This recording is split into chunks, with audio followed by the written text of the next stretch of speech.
They never ever thought that they would ever hear the Mohawk language on radio. It was a very emotional experience for them, and so it had quite an impact. Our radio station has a license, has a B license.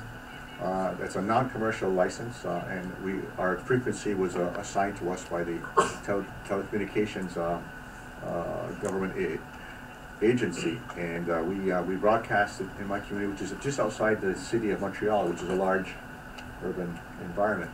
I can't remember how many watts we produce. I think it's 50, but it's we broadcast to largely, besides our own community, it goes out to the non-native community. So we sell advertising. We support our radio station by selling advertising because the non-native community wants to get our money. So they advertise on our radio station to go to their restaurants and buy their cars and whatever. What about our biggest? But it's not our biggest money maker. Not that we make a lot of money, but we support the radio station by radio bingo. Every Friday night we gamble. We have radio bingo where people in the community buy cards, bingo cards, and for $10, I think, and then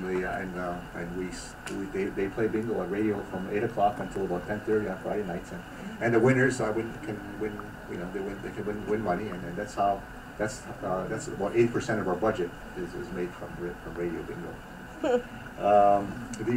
One of the problems we have with commercial radio is because the majority of our people speak English, so we broadcast in English, and we play popular music a lot.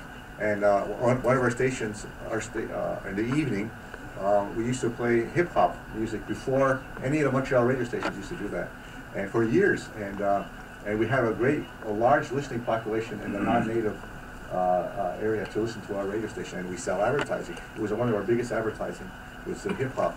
And one time we had a remote broadcast in one of the shopping centers in the West Island of Montreal, and all these people would come to see our disc jockeys, and they realized that we're not black.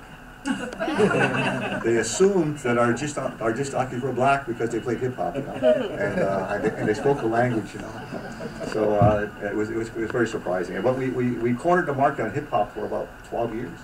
Now the other radio stations are cut up.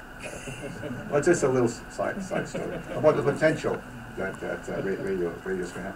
We also have a web-based radio called Mohawk-radio.com, and they play mostly rock and country music. And also on web-based radio, there are no rules, so you can express yourself in English and using all the words in the English language that you can't use on broadcast radio. So keep that in mind when you listen to Mohawk-radio.com. A little bit of shock radio there.